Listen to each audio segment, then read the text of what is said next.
Здравейте, уважаеми зрители! Името ми е Тодор Ненков и вие сте с второто видео в моя YouTube канал, което, както обещах в предишното първо видео, ще бъде посветено на събитието от фронта в Украина. И по-точно с събитието от вчерашния ден, 31 юли 2025 година, когато най-накрая, след 16 месеца битка за този град, падна Часов Яр. Като в случая искам да обърна внимание не само на самите събития на фронта, но и на предисторията им, защото голяма част от предисторията на тези събития остана неизвестна за българската публика, тъй като големите български медии не отразяват подобни събития. В случая искам да споменем няколко неща. Това е фронтът в Украина. Сигурен съм, че поне няколко пъти сте виждали тази карта, стана особено популярна в последно време, като основният фронт, за който ще говорим днес, това е Донецк, който според мен е и най-важният фронт в цялата война, поне за момента, като, нека да ви покажа, вчера падна Часов Яр, този град-крепост. Заедно с него, евентуално, нямаме все още потвърждение на това, е паднало и съседното село Шевченко. Поне ако съдим по картата, това би трябвало да е вярна информация. И в случая искам да наблегнем на какво се случи преди падането на Часофяр.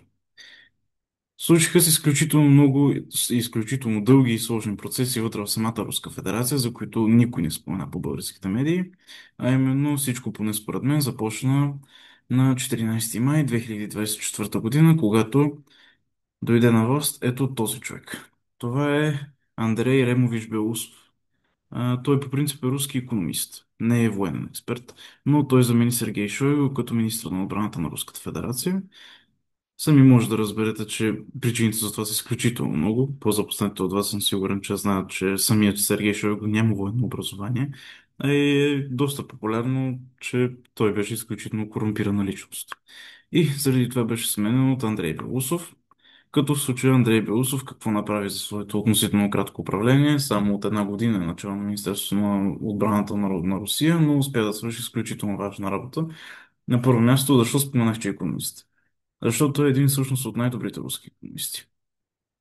И друго нещо е, че точно заради това той знае къде да изпраща с парите, които идват, без да ги краде и така да свърши необходимата работа, за която назначен. В случая, вследствие на неговото управление, Русия започна изключително активно да се занимава с производството на дронове.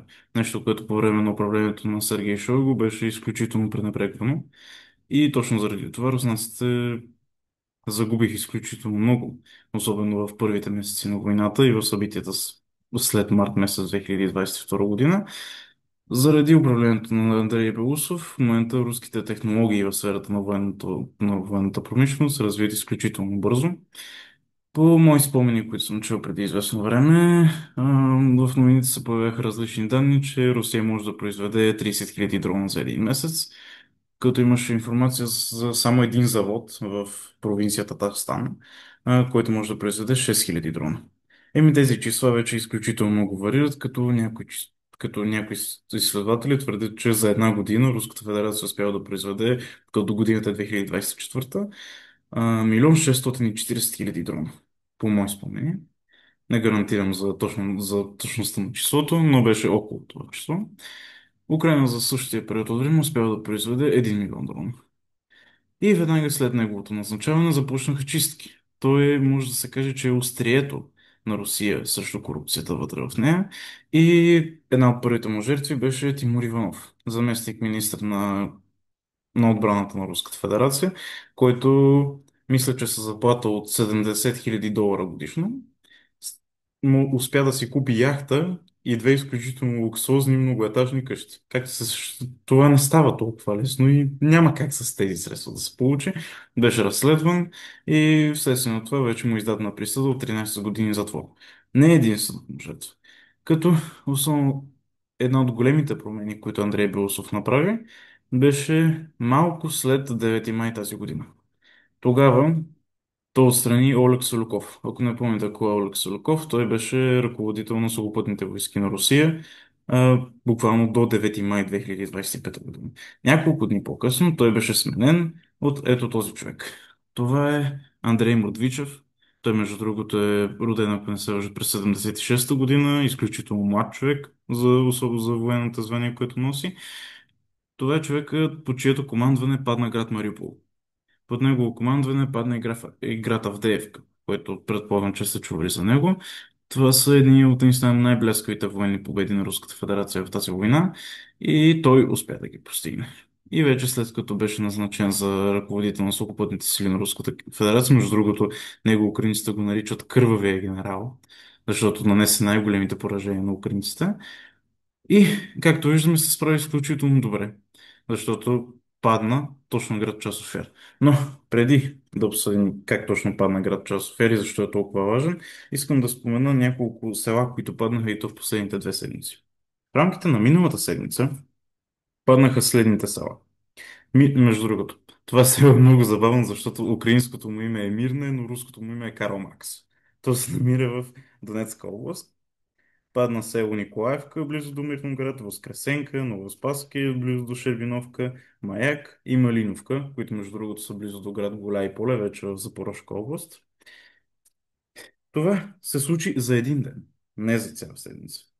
Да продължим с другите села, които паднаха. Те са следните. Новохадски в Донецка област, което сега ще се опитам да ви го покажа и да ви го намеря на карта. И в същото време изключително много се засилиха атаките на руснаците на фронта в Покровск, както и на фронта около град Волчанск, който след малко ще ви покажа. Ето тук, може да видите, това е село Новохадски, което, както виждате, се намира на границата между Донецка и Днепропетровска област. От няколко дни имаме потвърждение за падането на град на село Зелена Гай, което не знам защо още не е отразено на тази карта, макар че разбира се и тази карта си има някои недостатъци. Но друго нещо, което споменах, но още не съм ви показал, е промяната на фронта. Ето тук. Това е град Вовчанск, където между другото се водят изключително тежки сражения. Самият град вече е в руини, но украинците наистина изключително храбро се борят и го защитават. Откакто, разбира се, Андрей Младичев е на чело на сухопътните сили на Руската федерация, имаме сериозни промени в фронта в Суми, след като руснаците успяха да избутат украинците от град Суджа, както и от цялата Курска област. Знаете, че тук на границата имаше бой за един манастир.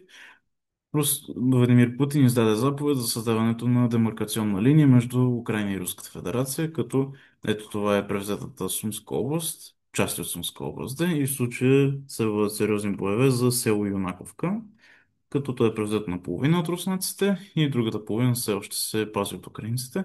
Той е важен логистичен център. Там се прегрупират украинските военни, които действат на Сумския фронт.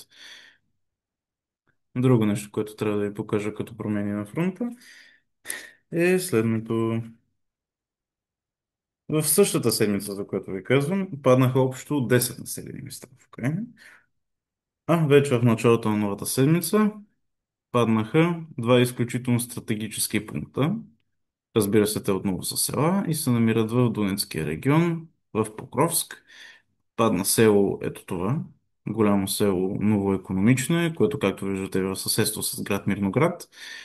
И друго нещо, което падна, е ето това, село Зверове или Звирове, зависи как предпочитате, дали на украински или на руски, то буквално е предградие на град Покровск. Като предполагам, че знаете, че град Покровск и Покровско-Мирноградската агломерация са изключително важни за руската армия, защото първо Покровски е производствен център. Той е много важен за развитието на минната индустрия на Украина. И освен това, отвъд този град няма укрепления. Укрепленията, които украинците са строили в Донбас по време на войната срещу Донецката и Луганската народна република, свършват тук. И вече след това руснаците биха могли да навлезнат в степта на Украина, където могат да се развият едно изключително бързо настъпление. Между другото, интересен факт е, че град Мирноград по времето на Съветския съюз се е казвал Димитров. Познайте в чест на кого? Да, българи, не? И това за събитията в този регион. И буквално само за около 2-3 седмици руснаците успяха както да пробият тук и тук, така и както виждате, те започват да хващат целият този регион в клещи, така може да се изразим. Село Удачне тук също се може в скоро време да падне. Друга изключително важна психологическа победа, която руснаците успяха да постигнат, е навлизането в Днепропетровска област и не просто навлизането, те превзеха 2 села. Ето това село Дачне. Не се повтарям. Очудващо много села в Украина носят имената Дачне, Мирне и Шевченко. Наверно по понятни причини. И другото село е село Малиевка, което се намира ето тук. Това вече е Днепропетровска област. Като това е изключително важна психологическа победа. Защо? Защото се предполага, че при бъдещи мирни преговори руснаците може да претендират и за тази територия. Като в случая, ако погледнете картата в по-широк мащаб, Днепропетровска област е много важна, освен психологически, защото тук е роден град на Зеленски, Кривой Рог, и защото тя е втората по богатство на полезни изкопаеми провинция на Украина. Докато на първо място, разбира се, Донбас с Лугански и Донецк и, както знаете, поне предполагам, че знаете, наскоро руснаците превзеха и село Шевченко, едно от многото села за това име. Сега ще ви покажа къде се намира. То се намира ето, дайте ми само да, ето го, това е селото Шевченко, където се намира, ето го село Ималиевка, където се намират едно от най-големите находища на литий в Европа. Някой път може би ще говорим за колко са важни редкоземните елементи за въобще развитието на съвременната индустрия. И за, за момента това са едни от големите успехи на генерал Мордвичев, като руснаците започнаха да се активизират и на запорожското направление. Ето тук настъпват към Гуляй поле, можете да видите битките ето тук в този район, като се предполага, че с превземането на ето това село е важно, село Каменске, защото на север от него се намира село, секунда само да видя как му беше името, Степногорска, предполагам, не съм сигурен. Като тези позиции се предполага, че руснаците вече с така наречената степна артилерия ще могат директно да атакуват град Запорожие. Друг град, който е важен, това е Орехов, наистина град-крепост. Едно от местата, които успя да отблъсне като цяло руската армия още в началото на войната и което до сега руснаците не са успели да преземат за разлика от много други. Имаме и леки промени на фронта ето тук в Купянск, където руснаците успяха да разширят фронта на запад от река Оскол и от село Дворично. Ето тук успяха да преземат цялата територия на Националния природен парк Дворичански. И както може да видите от тук, то между другото не е много добре показано на картата, но вече имаме потвърждение, че селата Мирне и Соболевка са под контрола на руската армия, което означава, че от север и от запад Купянск е обграден и скоро ще трябва да се евакуира. Като има информация, която не е потвърдена от украински и от западни източници. Тя е на руският военен анализатор Морочко, който твърди, че украинците са започнали да евакуират град Купянск и всички военни поделения оттам, което, което ако се потвърди, означава, че съвсем скоро град Купянск може да падне, а оттам да се насочат към вторият най-важен украински град с изключително голямо население, град Харков, който между другото е от голямо значение за българската история. Активизиран е фронта и при град Северск. Тук наскоро падна градчето Байлогоровка, където то не е показано добре на картата, защото тук има някои пропуски, но вече официално дори от украинци е потвърдено, че 100% от Луганска област е под контрол на руската армия. Няма нито едно селище вътре, което да е под украински контрол. Освен това, нещо, което забравя да ви спомена, е, че руският източник, като искам да спомена, че в този канал няма да имаме цензура по отношение на реклама на различни продукти, на различни вестници. Откровенно ще казвам всичко с техните имена. Считам, че е глупаво да не кажем Apple, да кажем компанията с ябълката, само за да не го считат за продуктово позициониране. И ви казвам директно, това е украинският източник Deep State, който лично за мен много хора го критикуват, но за мен честно казвам обективен. Според него руснаците вече са успели да навлезнат в Покровск до ето тук горе-долу, до средата на града. Като знаете, че руснаците не действат на огромни групи, както по времето на Втората световна война. Те навлизат малки групи от по 10 на 15 души с военна техника по няколко дрона, няколко оръдия и така малко по малко успяват да изтласнат украинците от позициите им. Така че, ако настъплението към Рудинска продължи и този град падне, и да го притиснат още малко от тук, и Мирноградско-Покровската агломерация може скоро време да падне. И няма да се очудя, ако това се случи до края на годината, въпреки сравнително бавните темпове на движение на руските войски. И темата на нашето видео като село.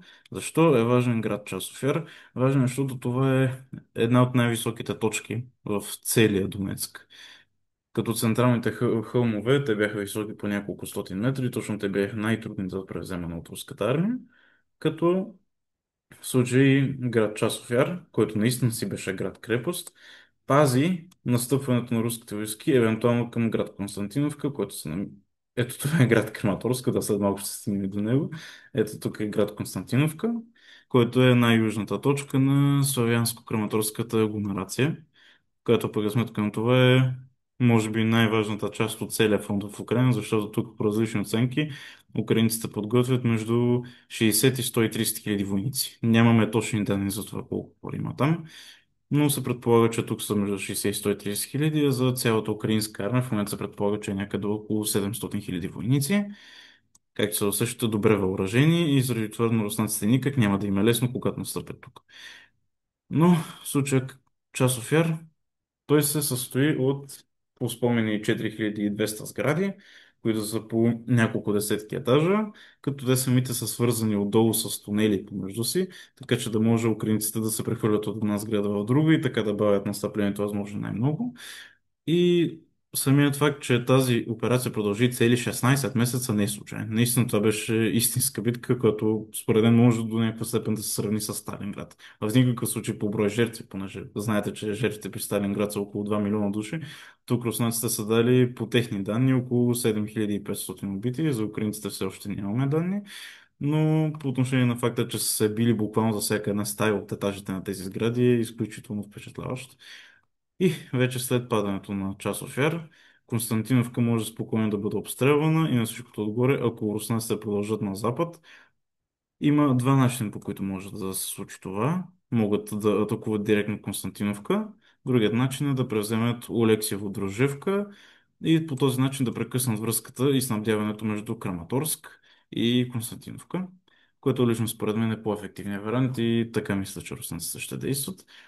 Константиновка, ако бъде оградена, колкото и време да им е необходимо на руснаците, те просто ще изчакат и най-вероятно този играч ще падне. Според мен до няколко месеца може да се случи всичко това. Имайте преди, че руските войски може да се движат бавно, но се движат доста по-бързо в сравнение с предишните месеци от войната. И за сравнение, аз тук ви говоря от известно време за селата, които паднаха миналата седмица, че са били цели 10. Еми, ако си спомняте, имаше едно село Роботино, за което се водеше битка няколко поредни месеца. Еми, вече действат сравнително по-бързо. И вече след падането на Турецк, като тук искам да подчертая нещо, за да видите, че реално съм обективен, не използвам само проруска информация. Руснаците обявиха превземането на Турецк или както те го наричат Дзержинск преди доста месеци.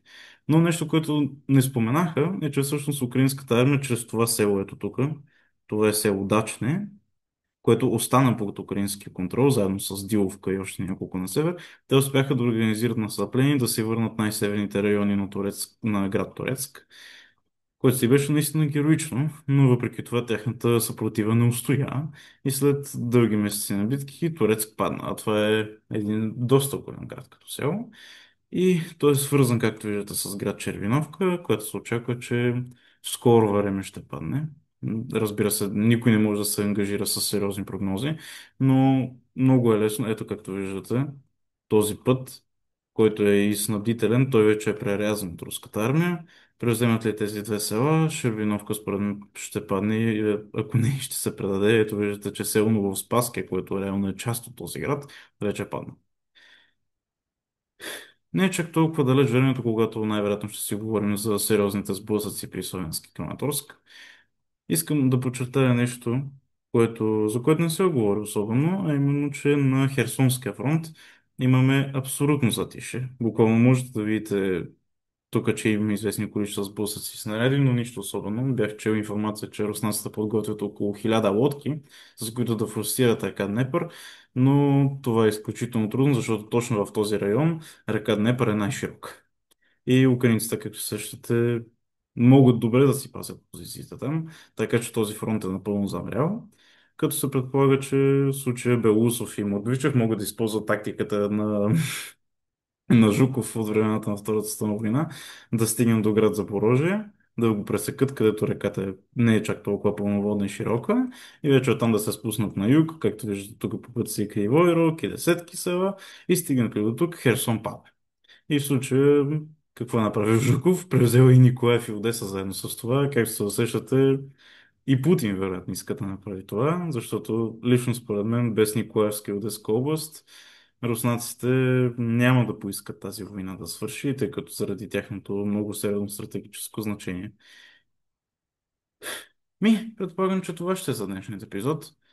Споменахме последните промени на фронта в Украина. Казах ви следствие какво се дължи това на много по-доброто руско снабдяване, на прекратената, не напълно, разбира се, но в сериозни нива корупция в Министерството на отбраната на Руската федерация, за настъпването на Днепропетровска област и в Сумска област, като тук вече искам аз да се ангажирам с една прогноза, с която считам, че много, много хора от вас може да не са съгласни, но имам подозрението, че тази война въобще няма да свърши скоро, а има шанси въобще да не свърши.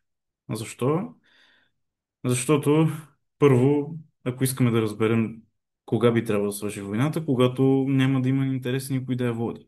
А в случая, както виждаме, Русия има интерес, като освен тези четири области, които тя задължително трябва да отвоюва, защото тя вече ги е вписала в Конституцията си, те ще поискат Днепропетровска област, ще поискат Сумска област, в която вече има територии, със сигурност ще се поискат Николаев и Одеса, а в същото време Харков, сега да стои по средата и никой да не иска, докато такова не ми се струва правдоподобно, така че вероятно и той ще падне. Най-малкото самият Сергей Лавров или...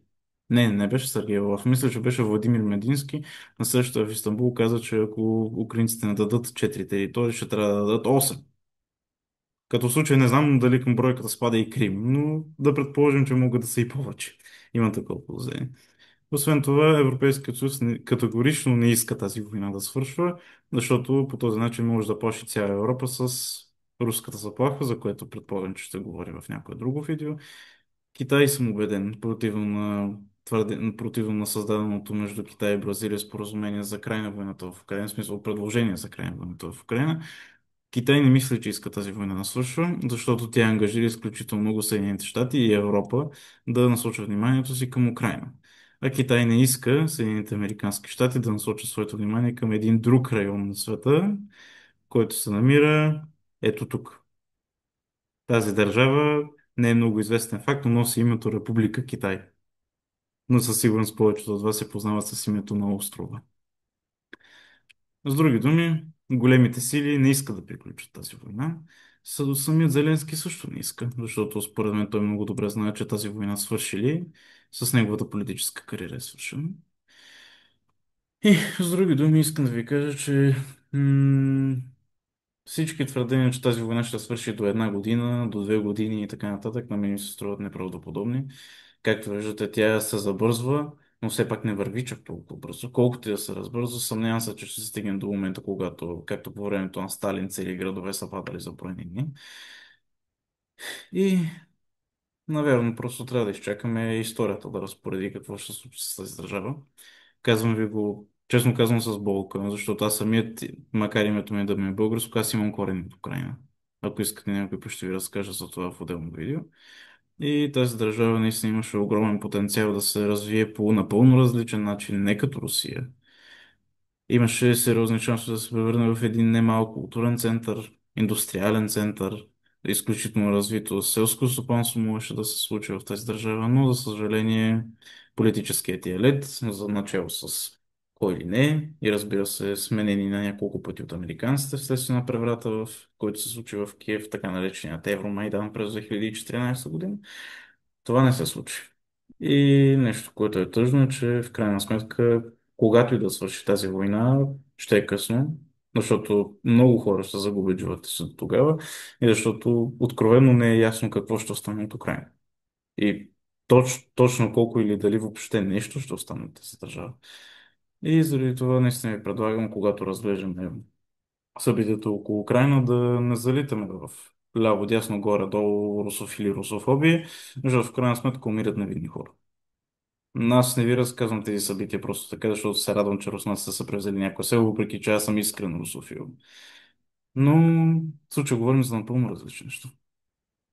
Надявам се да видеото да ви е харесало. Ако е така, оставете един лайк, коментирайте, абонирайте се за канала ми и така, ще се видим в следващия епизод, където все още не съм решил каква тема ще обсъждаме, но се надявам, че ще ви бъде интересно. Хубав ден!